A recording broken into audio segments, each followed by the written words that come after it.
Last month, dubstep producer Phonon released a track called Polyriddim, a rather rhythmically peculiar song.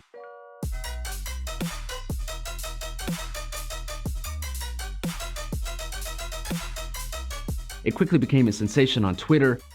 Now, a lot of people are freaking out about the song's 7/4 time signature or its tempo of 122.5 beats per minute, and that's interesting, but it's not what makes this song unique. No, my friends, the rabbit hole goes much deeper. So what exactly is happening here? Yes, the song uses an odd time signature of 7/4, but it's what's happening within that time signature that's so interesting, and the core of it is what's known as nested tuplets. Let's take another listen with the notation.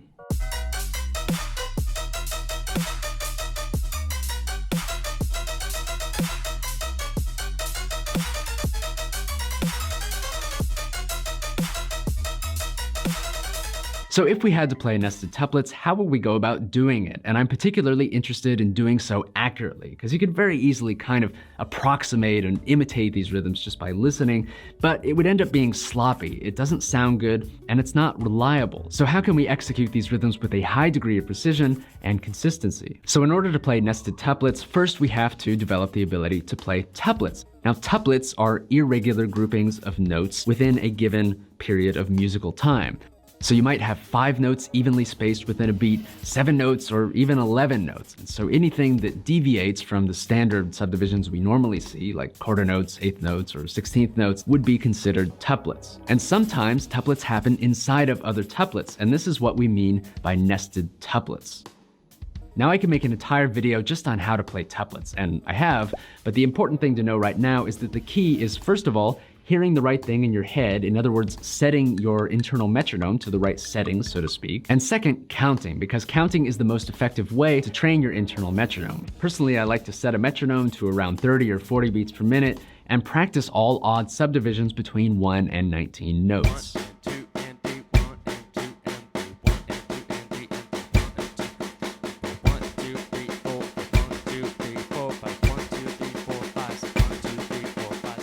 As I practice, I count out loud to train my internal metronome.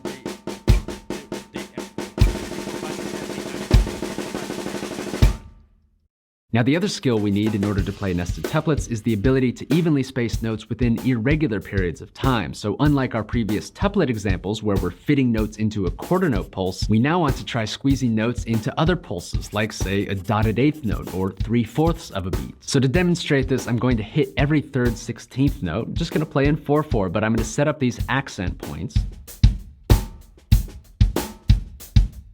And then I'm going to squeeze 4 notes into the space of where there would normally be 3.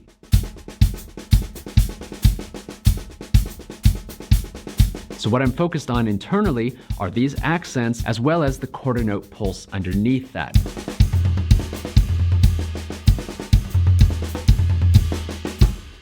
Now we could take the same rhythmic structure, this dotted eighth note pulse, and squeeze other rhythms into it. Let's say like 5 notes.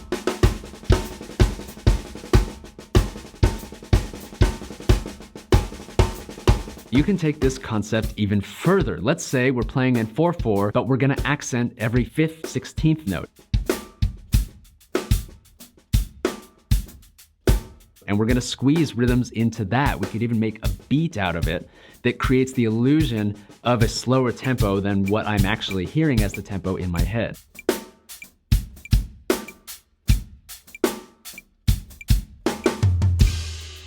There's so much we can do with this, but we're getting sidetracked. We want to get back to nested tuplets, and now we have all the tools we need to play our first nested tuplet. So let's take a look at this one from The Black Page by Frank Zappa.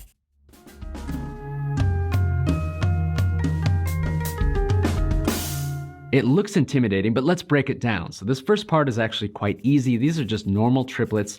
The last part is also easy. These are just 16th note triplets or sextuplets, and we could feel those like this.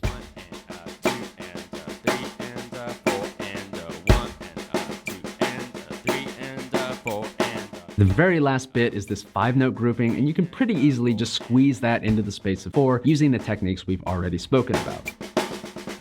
What's more difficult is this 7th thing. We're supposed to evenly space 7 notes in the space of 1 half-note triplet, but we're not going to play all 7 notes. We're going to play a note, a rest, and 3 more notes.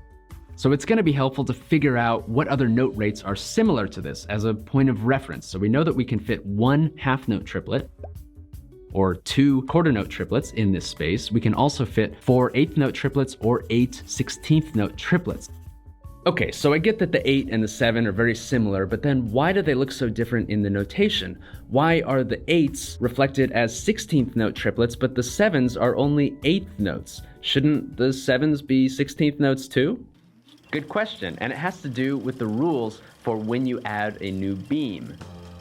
You see, every time the note rate doubles, we get an extra beam, and our septuplets haven't quite reached the doubling threshold of 8 notes, which is why the 7 notes don't get a double beam, but the 8 notes do, even though they're both very similar in their rate of speed.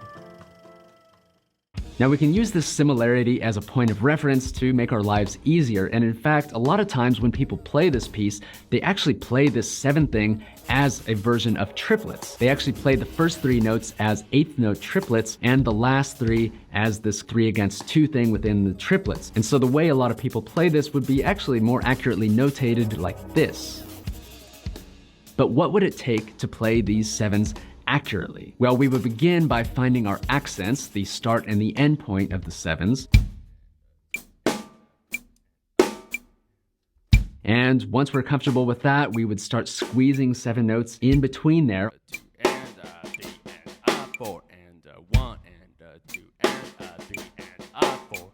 All the while still subdividing that underlying triplet pulse in our head. 1 and 2 and 3 and 4 and 1 and 2. And then you could fill in the rest of the measure with triplets. 1 and 2 and 3 and 4 and 1 and 2 and 3. And then once you're really comfortable with the way these septuplets feel, you can start pulling out the notes that aren't supposed to be played.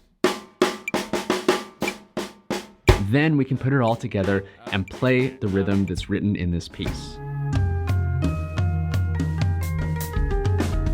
So congratulations, you now know more about nested tuplets than 99% of people in the world. So now we are finally ready to take a look at our initial example, this track Polyriddim by Phonon. We have a septuplet spanning 3 beats, or what would take the place of 6 eighth notes. So we've got a rest, and then a note, and then this 4 against 3 thing, and then 4 16th notes. So our internal metronome will have to hear a 7 against 3 polyrhythm. 1 2 3 4 5 6 7 1 2 3 4 5 6 7 1. And then I have to figure out how to do this 4 against 3 thing. And to do that, we would start by adding our accents into this septuplet. In other words, the starting and ending points of this 4 against 3. And once we're really comfortable with that, then we can try squeezing those 4 notes in between.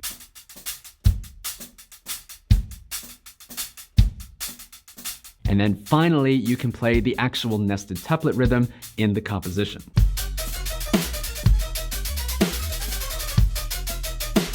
Now let's take a look at another example.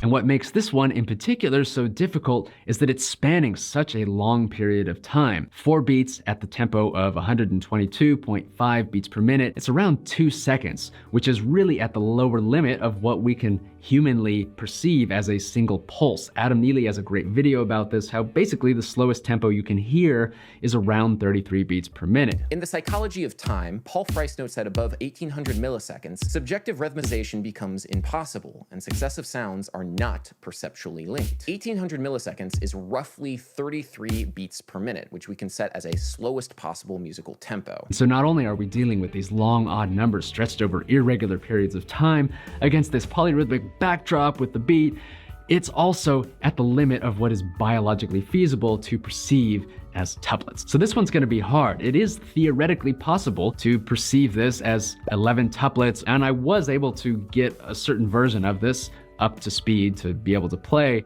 but it's extremely hard to literally perceive it the way that it's written. 1 2 3 4 5 6 1 2 3 4 5 6. And you might say, you know, if it all just sounds like drums falling downstairs anyway, Why should I bother working so hard to get it exactly right when I could, just play something random and it almost gives the same effect? And I would say the difference is that pushing drums downstairs is an act of randomness and it can't be replicated. The conscious nested tuplet method is more of like doing gymnastics down the stairs. So you might hit all of the same steps on the way down, but you're aiming for those steps. You're aiming for that 7th step or the 13th one, and you're doing a backflip in between, and then you land safely at the other end. I'd rather be the gymnast. So what do we do with all of this and how do we use this in music? You do have a lot of really interesting tools available to you as a composer or a producer. And I think particularly in an electronic context, like what Phonon has done with this track, you have the opportunity to let your imagination run wild without worrying too much about whether musicians can actually play it or not. You could use these rhythms as an alternative to, say, automating the speed of an LFO or automating other effects.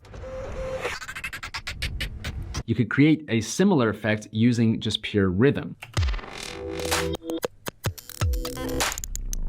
Now, as a drummer, I think there's a lot of really cool possibilities, and I'm not even talking about necessarily playing the really out stuff like the Black Page, but there's a lot of ways to apply this in a way that's really accessible and groovy. And so even if you take the technique of slurring notes,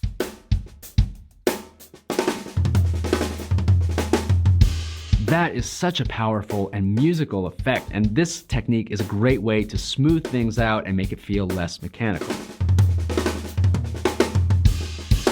But I think there's a lot of cool stuff you can do with nested tuplets in grooves that look complicated on paper, but if you just listen to it without analyzing it, it sounds just really nice and groovy.